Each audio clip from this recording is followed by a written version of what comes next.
Hello दोस्तों, नमस्कार। स्वागत है आपका आज की इस वीडियो में। आज की इस वीडियो में बताने वाला है क्लास 10वीं की प्रश्नवाली 5.2 का क्वेश्चन नंबर 3। ठीक है, जो कि क्वेश्चन नंबर 3 यहाँ पर दिया हुआ है। ठीक है, कह निम्नलिखित समांतर श्रेणियों में रिक्त स्थानों बॉक्स के पदों को ज्ञात कीजिए। ठीक है, जो खाली स्थान दिया है इसमें भरना है अंक। ठीक है, तो कैसे भरना है, चलिए क्वेश्चन नंबर 3 का पॉइंट नंबर 1 के सोल्व करते हैं। ठीक है, चलिए यहाँ पर क्वेश्चन नंबर 3 का पॉइंट नंबर 1 हमने नोट कर लिया। ठीक है, जो कि दिया है 2।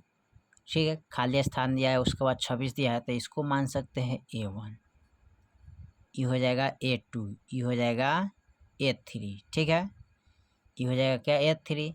तो यहाँ पर A1 और A3 दिया है, A2 का मान हमें क्या करना है, ज्ञात करना है। ठीक है, चलिए A2 का मान ज्ञात करने के लिए क्या करते हैं, फार्मूला लगाते हैं।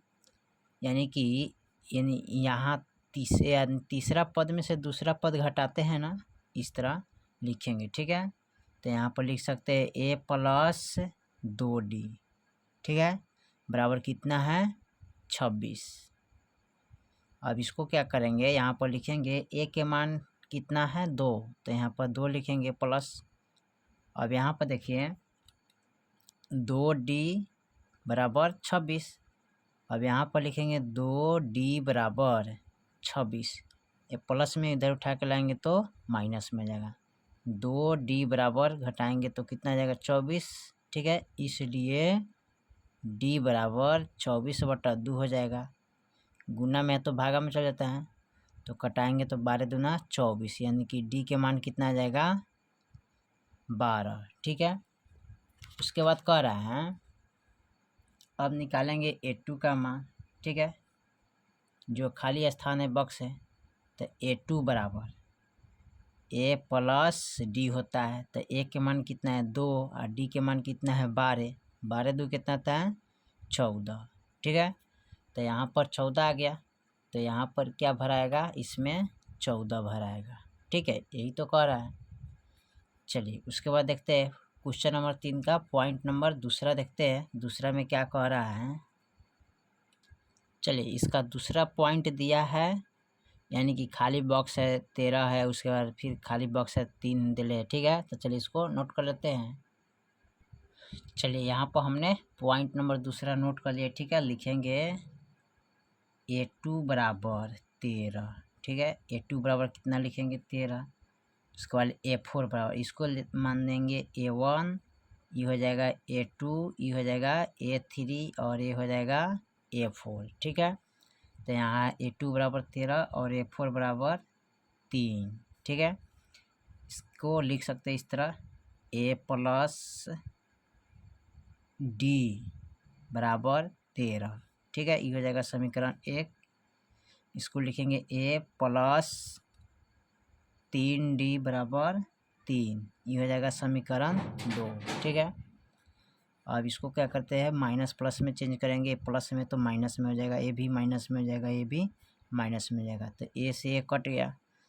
अब प्लस का डी और माइनस का 3D घटाएंगे तो माइनस का 2D, 13 में से 3 गया 10। ठीक है, इसलिए डी बराबर माइनस का 10/2, माइनस ऊपर चला जाता है। ठीक है, कटाइएगा तो 2 × 10 माइनस, यानी कि डी के मान कितना आ गया -5। ठीक है, उसके बाद क्या करते हैं, अब डी का मान रखेंगे। डी का मान समीकरण 1 में रखने पर, ठीक है, तो समीकरण 1 का मान क्या है, A+D बराबर 13।